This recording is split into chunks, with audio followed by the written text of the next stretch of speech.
이 시간에는 나라는 주제를 이어서 다룬다. 나는 어떤 존재인가? 나는 나 자신을 얼마나 알 수 있는가? 그리고 나는 나 자신에게 어떤 태도를 취해야 하는가? 동서양의 사상가들과 시인들, 그리고 한국 민중의 속담이 이 질문에 각기 다른 방식으로 답한다. 어록, 격언과 속담, 그리고 시적 묘사의 순서로 전개된다. 먼저 자기 인식의 한계를 둘러싼 한국 속담들을 살펴본다. 한국에는 이런 속담이 있다. 눈이 아무리 밝아도 제 코는 안 보인다. 직역하면 시력이 뛰어난 사람도 자신의 코만큼은 볼 수 없다는 뜻이다.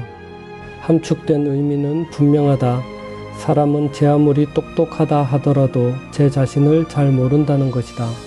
같은 의미의 말로 등이 제 머리 못 깎는다는 표현도 함께 전한다.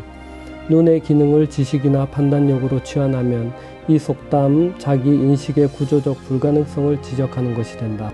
인식 주체와 인식 대상이 동일한 존재일 때 그 인식은 언제나 특정한 맹점을 가진다. 같은 계열의 속담이 하나 더 있다. 무당이 제 굿 못하고 소경이 저 죽을 날 모른다. 무당은 남의 운명을 점치는 전문가이고 소경은 점술에서 예언자적 역할을 부여받던 존재이다.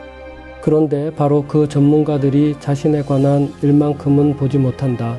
이 속담이 담고 있는 논리는 단순한 겸손의 권유가 아니다. 자기 자신에 대한 알은 외부 대상에 대한 알과 본질적으로 다른 구조를 가진다는 관찰이다.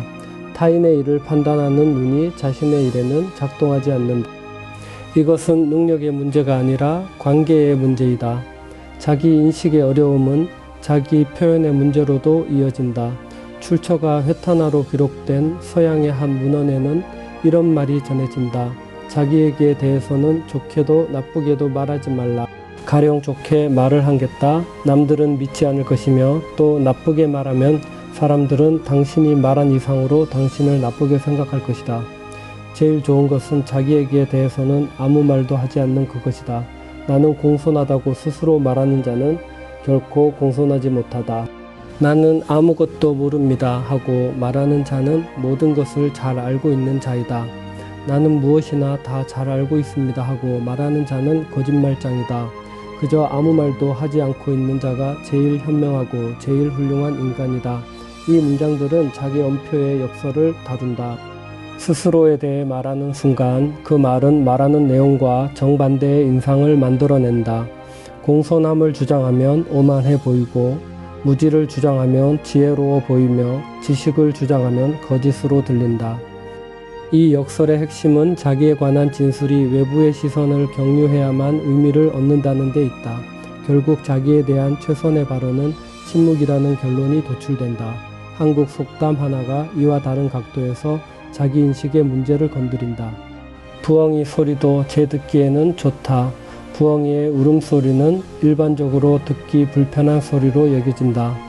그런데 부엉이 당사자에게는 그 소리가 좋게 들린다. 자기의 단점은 모르고 자기가 하는 일은 모두 다 좋다고 할 때 빈정되는 뜻으로 쓰이는 말이다. 이 속담은 자기 인식의 어려움이 단순한 구조적 맹점에서 그치지 않음을 보여준다.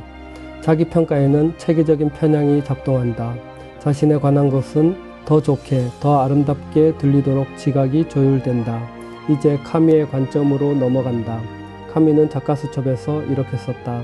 내부에 관한 심리학의 오류, 자기를 찾고 자기를 분석하는 사람들, 자기를 알기 위해서는 자기를 확인할 것이다. 심리학은 행동이다. 자기 자신에 관한 성찰이 아니다. 사람은 인생을 살아가는 동안에 결정해지는 것이다. 자기를 완전히 안다는 것은 곧 죽는 것이다. 카미의 이 단편적 메모들은 내성의 방법 자체를 문제 삼는다. 자기를 알기 위해 내면으로 파고드는 심리학적 방법론은 오류라는 것이다. 자기는 성찰을 통해서가 아니라 행동을 통해서 드러난다. 인생을 살아가는 동안 결정되는 것이지 미리 주어진 본질이 아니다. 마지막 문장 자기를 완전히 안다는 것은 곧 죽는 것이다는 이 논리의 극단적 표현이다. 완결된 자기 인식은 더 이상 변화하지 않는 상태, 즉 삶의 종료를 의미한다. 살아있는 존재의 자기는 언제나 미완이다. 서러우는 숲속의 생활에서 다른 방향에서 이 문제를 다룬 나는 인간적인 실제로서 나 자신을 알 뿐이다. 말하자면 여러 사상 및 여러 감정의 장면으로서 나는 이중성을 느끼는데 이 이중성으로 나는 타인에게서와 마찬가지로 나 자신으로부터도 멀리 떨어질 수 있다.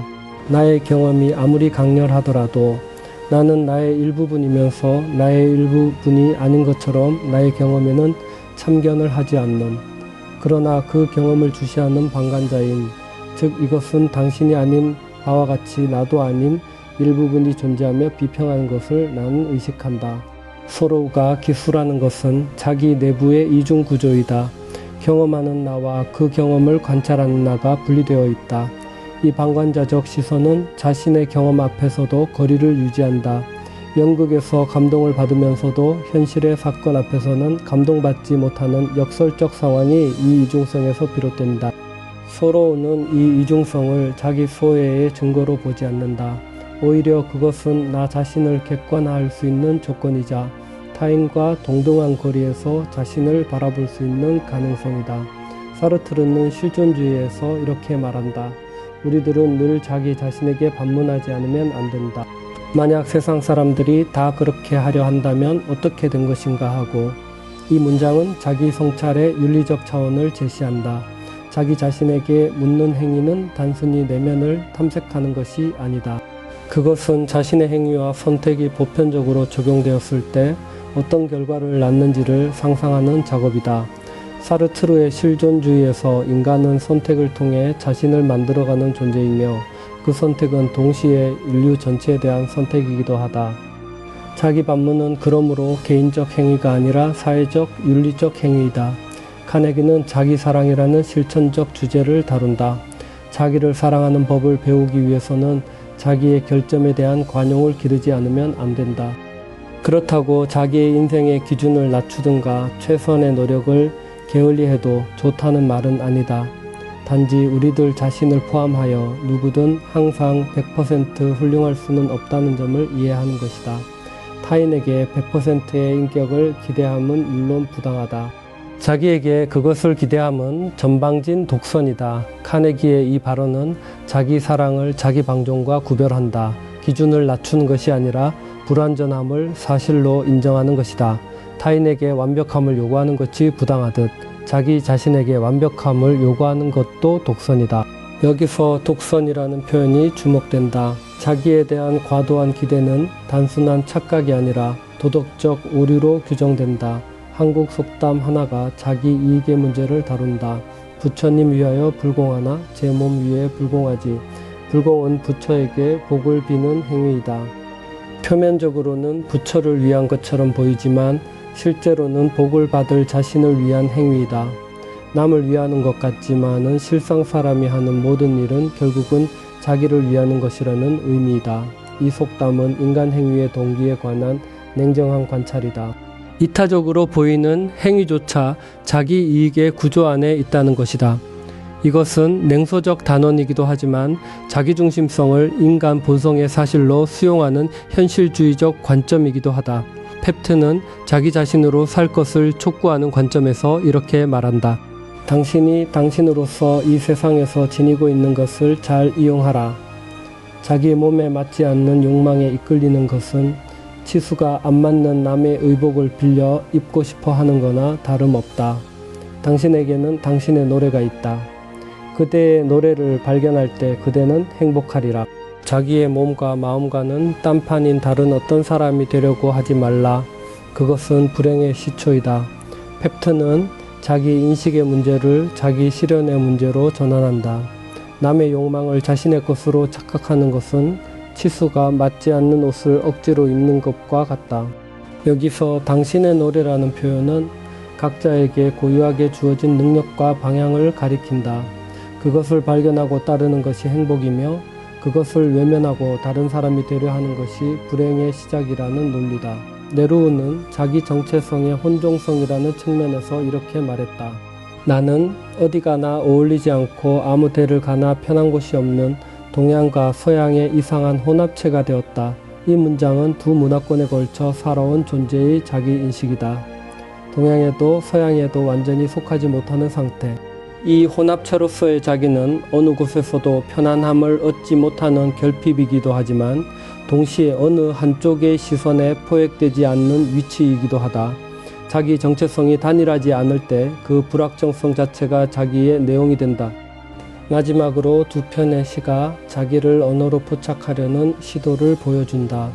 K. 레이는 사랑받지 못하여라는 시에서 이렇게 쓴다. 나는 온전한 외로움, 나는 텅 빈 허공, 나는 떠도는 구름, 나에겐 형상이 없고 나에겐 끝이 없고 나에겐 안식이 없다. 나에겐 집이 없고 나는 여러 곳을 지나간다. 나는 무심한 바람이다. 나는 물에서 날아가는 힘새 나는 수평선, 나는 가슴에 닿지 못할 파도, 나는 모래 위에 밀어 올려진 빈 조개 껍질, 나는 지붕 없는 오막살이를 비치는 달빛, 나는 언덕 위 헐리운 무덤 속에 잊혀진 사자, 나는 들통에 손수 물을 나르는 늙은 사나이, 나는 빈 공간을 건너가는 광선, 나는 우주 밖으로 흘러가는 작아지는 별. 레인의 시에서 나는 고정된 실체가 없다. 외로움, 허공, 구름, 바람, 파도, 빈 조개 껍질, 달빛, 잊혀진 죽은 자, 이 이미지들은 모두 형상이 없거나 닿지 못하거나 비어있는 것들이다. 그러나 이 시는 나의 부재를 슬퍼하기보다는 나를 그 모든 이미지들의 집합으로 정의한다. 나는 규정되지 않기 때문에 오히려 여러 형태로 존재할 수 있다. 아디의 시는 대조적 이미지로 나를 구성한다. 나는 뜬 숯과 쐐기풀의 상처, 나는 빛과 이슬에 시발리는 숯불, 뜬 숯은 타고 남은 것, 쐐기풀의 상처는 외부로부터 받은 자극이다. 그리고 숯불은 빛과 이슬에 접촉하면서 살아나는 불이다. 이 짧은 두 행 안에서 나는 소진과 자극, 그리고 재점화의 과정으로 묘사된다. 이 시간에 다룬 자료들은 나를 다루는 방식이 서로 다르다. 한국의 속담들은 자기 인식의 구조적 한계를 사실로 제시한다. 서양의 사상가들은 자기가 고정된 실체가 아니라 행동과 선택 속에서 형성되는 과정임을 말한다. 시인들은 나를 규정하려 하지 않고 나를 포착할 수 없는 이미지들의 연속으로 제시한다. 이 모든 관점들이 만나는 지점에서 카뮈의 말이 하나의 좌표가 된다. 자기를 완전히 안다는 것은 곧 죽는 것이다. 살아있는 나는 완결되지 않는다. 한국의 속담과 카미, 소로우가 가리킨 자기 인식의 한계는 성경 안에서 더 깊은 빛을 얻는다. 고린도전서 13장 12절은 이렇게 말한다. 우리가 지금은 거울로 보는 것 같이 희미하나 그때에는 얼굴과 얼굴을 대하여 볼 것이요 지금은 내가 부분적으로 아나 그때에는 주께서 나를 아신 것 같이 내가 온전히 알리라. 사람은 제 코를 보지 못하고 제 굿을 하지 못하듯 자기를 온전히 알 수 없으나 그 빈자리는 나를 지으신 분의 알무로 채워진다.